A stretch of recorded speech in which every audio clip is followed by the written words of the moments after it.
Mdogo wangu. Naam. Najua siku zote unafikiria kwamba jua linakotokea. Labda nikuulize swali moja tu. Siku zote unafikiria jua linakotokea linatokea wapi na linazamia wapi? Jua. Jua, lakini wewe kaka, wewe ni mkubwa, umekuwa umeona mengi, mimi ni mdogo. Lakini mimi nafikiria kama jua linatokea huku. Jua ni kama linatokeaga huku au ni huku. Sawa, pamoja na hayo jua linatokea huku linazama hivi. Na ndivyo maisha yanavyokutaka ufanye. Hivi kwa mfano maendeleo yangu mimi nisikilize maisha najua. Nisikilize kwanza.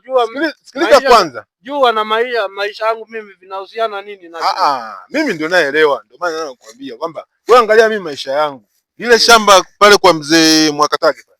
Ile shamba ni la kwangu mimi. Sawa? Wewe unataka niambie kweli? Umenunua lini kaka? Mbona nyumbani hatujui? Sawa. Kaka, yani wewe ni muongo. Wewe tunakujua. Haya. Wewe ni muongo wewe. Wewe ni muongo. Una shamba wewe? Kaka, nimekalima shamba. Muongo kaka huyu.